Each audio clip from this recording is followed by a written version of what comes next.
विद्यार्थी मित्र हो, आज आपण BA तृतीय वर्ष ऐच्छिक मराठी या अभ्यासपत्रिकेमधील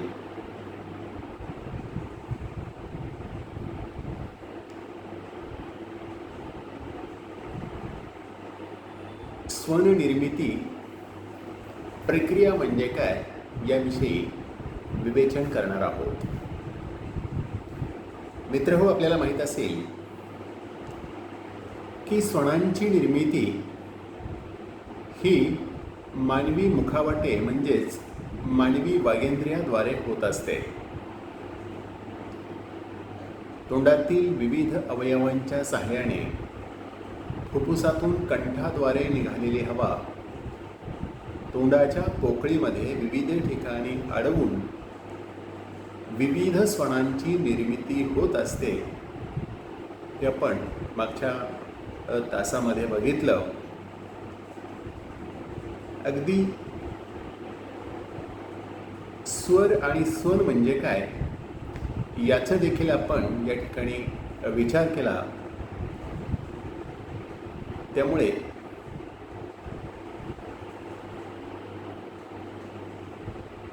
या वागेंद्रियाची रचना कशी असते, या वागेंद्रियाची कोणत्या अवयवांमुळे भाषेमध्ये विविध प्रकारचे स्वन निर्माण होतात, या सर्वांचा विचार या ठिकाणी आपल्याला करायचा आहे. आणि म्हणून त्यासाठी सर्वप्रथम आपल्याला वागेंद्रियाची रचना आणि त्यांचं कार्य काय आहे हे समजावून घ्यावं लागतं. मागच्या काही तासामध्ये आपण बघितलं असेल की वागेंद्रिय यामध्ये आपल्या मानवी मुखातील वरचे दात, वरचे ओठ, दंतमूळ, कठीण मृदा, मृदू ताळू हे सर्व इंद्रिय आहेत.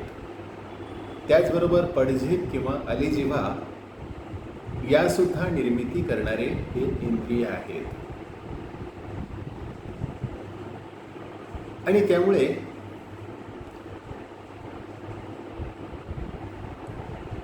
या सर्व वागेंद्रियाच्या माध्यमातून स्वरांची निर्मिती होत असते.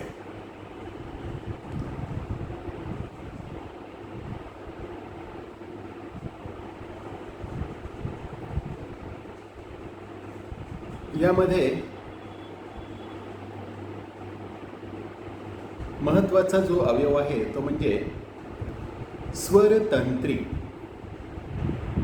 एकमेकापासून दूर गेलेल्या या अवस्थेमध्ये श्वासनलिकेतून बाहेर पडणाऱ्या हवेला बाहेर पडायला खूप मोकळी जागा असते आणि यामुळे बाहेर पडणाऱ्या हवेला स्वरतंत्रींना खेटून जाण्याची क्षमता नसते. हवेशी घर्षण न झाल्यामुळे स्वरतंत्री कंप पावत नाहीत. या स्थितीत स्वरांची निर्मिती होत नाही. ही केवळ श्वसनाची अवस्था होय.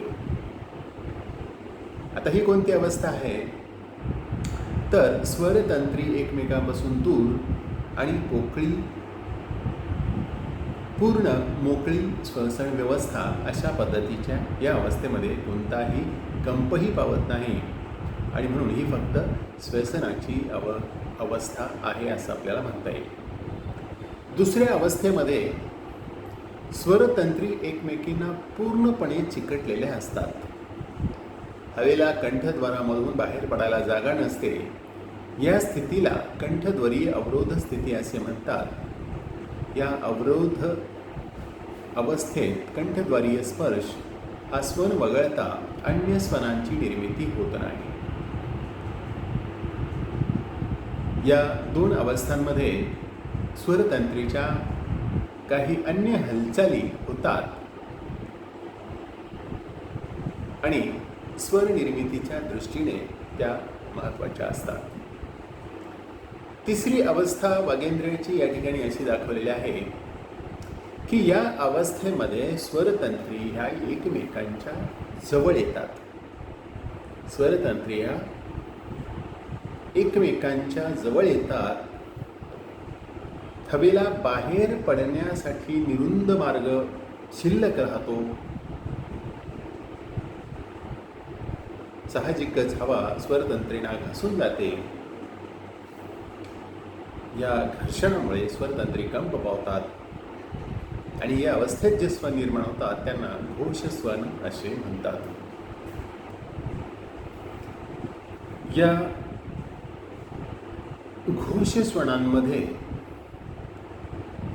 ग, द, ब, ध हे घोषस्वन आहेत आणि घोषस्वनांना सघोष स्वन असेही म्हटले जाते. हवा बाहेर पडताना जर स्वरतंत्री ताणून धरल्या गेल्या तर त्या ताठर राहतात आणि त्या कंप पावत नाहीत. या स्थितीत जे स्वर निर्माण होतात त्यांना अघोष स्वन असे म्हणतात. उदाहरणार्थ ख, क, त, थ हे अघोष स्वन आहेत.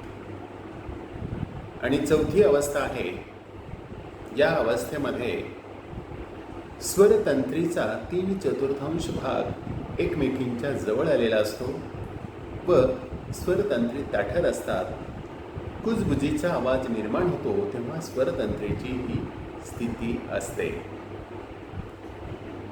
तर अशा पद्धतीच्या या काही 4 अवस्था वागेंद्रियाच्या या ठिकाणी निर्माण होतात आणि त्यामुळे विविध स्वन या अवस्थेमध्ये निर्माण होत असतात. आता पुढचा मुद्दा तो असा आहे की पडजीभ, जिला अलीजिव्हा असे सुद्धा म्हणता येतात, या पडजिभेमुळे स्वरतंत्रानंतर सगळ्यात महत्त्वाचा भाग म्हणजे स्वनांच्या निर्मितीमध्ये भाग घेणारा हा एक महत्त्वाचा अवयव आहे. घशामध्ये टाळू जिथे संपते तिथे लोंबकळणारा जिभेसारखा भाग म्हणजे अलीजिव्हा. अलीजिव्हेच्याही 3 अवस्था महत्त्वाच्या असतात. उपजिव्हा हा जसा अन्ननलिका आणि श्वासनलिका यांच्यावरील पडदा असतो तसा अलीजिव्हा हा नाकाची पोकळी आणि तोंडाची पोकळी यांच्यावर उघडझाप करणाराही भाग असतो. नाकाच्या पोकळीला नासिका विवर म्हटले जाते आणि तोंडाच्या पोकळीला मुख विवर असे म्हणतात.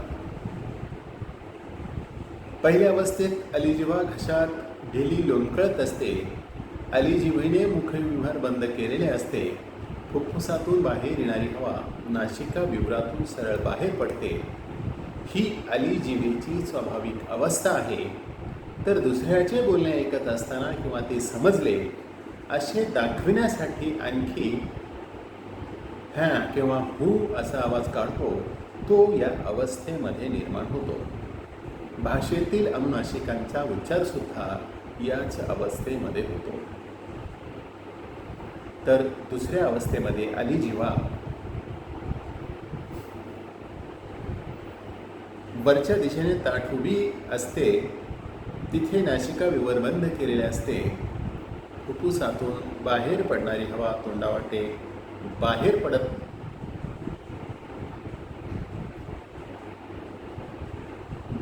पडत असते. या स्थितीत निर्माण होणाऱ्या स्वनांना मौखिक स्वन असे म्हणतात. कारण यावेळी हवा मुखावाटे बाहेर पडते. अनुनासिक सोडून भाषेतील अन्य स्वर आणि व्यंजने हे मौखिक असतात असे आपल्याला या ठिकाणी म्हणता येईल. तिसऱ्या अवस्थेमध्ये नासिका विवर आणि मुखविवर यांच्यामध्ये आली जिव्हा लोंबकळत असते. यावेळी कोणतेच विवर पूर्णपणे बंद होत नाही. हवा नासिका विवरात आणि मुख विवरावर या दोन्हीतूनही बाहेर पडत असते. या स्थितीत जे स्वन निर्माण होतात त्यांना नासिके रंजित स्वन असे म्हणतात. स्वर आणि व्यंजने ही दोन्ही नासिका रंजित स्वरूपात उच्चारता येतात. हंस, कंस, अंशी या शब्दातील अनुस्वार शुद्ध आणि नासिकांच्या स्वरूपाचे नाही. हे शब्द नासिके रंजनाच्या प्रक्रियेतून उच्चारले गेलेले आहेत. काही माणसांच्या आलीजिभेची रचना सदोष असते. मौखिक स्वन निर्माण होताना आलीजिभेने नासिकाविवर पूर्णपणे बंद करायला हवे, पण सदोषी रचना असणाऱ्या व्यक्तीच्या बाबतीत नासिकाविवर पूर्णपणे बंद होत नाही. हवा एकाच वेळी नाकातून आणि तोंडातून बाहेर येत राहते. या माणसांनी मौखिक स्वन उच्चारले तरी त्या स्वनांचे नासिके रंजन होते. नाकात बोलणाऱ्या माणसाच्या आलीजिभेची रचना अशी असते. नाटकातील पात्रे नाकात बोलतात तेव्हा त्यांना प्रयत्नपूर्वक आलीजिव्हा या अवस्थेत आणावे लागते. या आणि अशा अनेक इंद्रियांची ओळख करून घेतल्यानंतर आपल्या असं लक्षात येईल की आतापर्यंत आपण ज्या इंद्रियाची कार्यपद्धती किंवा स्वननिर्मितीमध्ये त्यांचं महत्त्व लक्षात घेतल्यावरून काही गोष्टी आपल्याला समजायला नक्कीच मदत होते. याशिवाय इतरही काही अवयव स्वनांच्या निर्मितीमध्ये सहभागी होत असतात. श्वासनलिकेतून बाहेर येणारी हवा नाकावाटे बाहेर पडली तर तिला कुठेच अडथळा होत नाही. ती तोंडावाटे बाहेर पडताना तिला टाळू, जीभ, दात व ओठ यांच्याकडून अडथळा केला जाऊ शकतो किंवा कुठे आणि कोणत्या प्रकारचा अडथळा होतो यावर निर्माण होणाऱ्या स्वनांचे स्वरूप अवलंबून असते.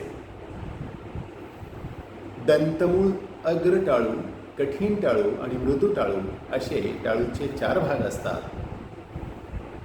या भागांना जिभेने वेगवेगळ्या ठिकाणी स्पर्श केल्यानंतर वेगवेगळे स्वन निर्माण होतात. जिव्हाग्र, अग्र, जिव्हापृष्ठ, केंद्र जिव्हापृष्ठ, पृष्ठ जिव्हापृष्ठ आणि जिव्हामूळ असे जिभेचेही भाग पाडता येतात. दात व ओठ हे अवयवसुद्धा स्वन निर्मितीमध्ये महत्त्वाचे असतात. जी दातांना कुठे स्पर्श करते, ओठांची स्थिती कशी आहे यावर स्वनांचे स्वरूप अवलंबून असते. स्वनांचे उच्चारण आपण अगदी सहजपणे करतो, पण त्यांच्या निर्मितीमागे किती शारीरिक हालचाली घडत असतात हे यावरून आपल्या आता लक्षात आलेले असेल.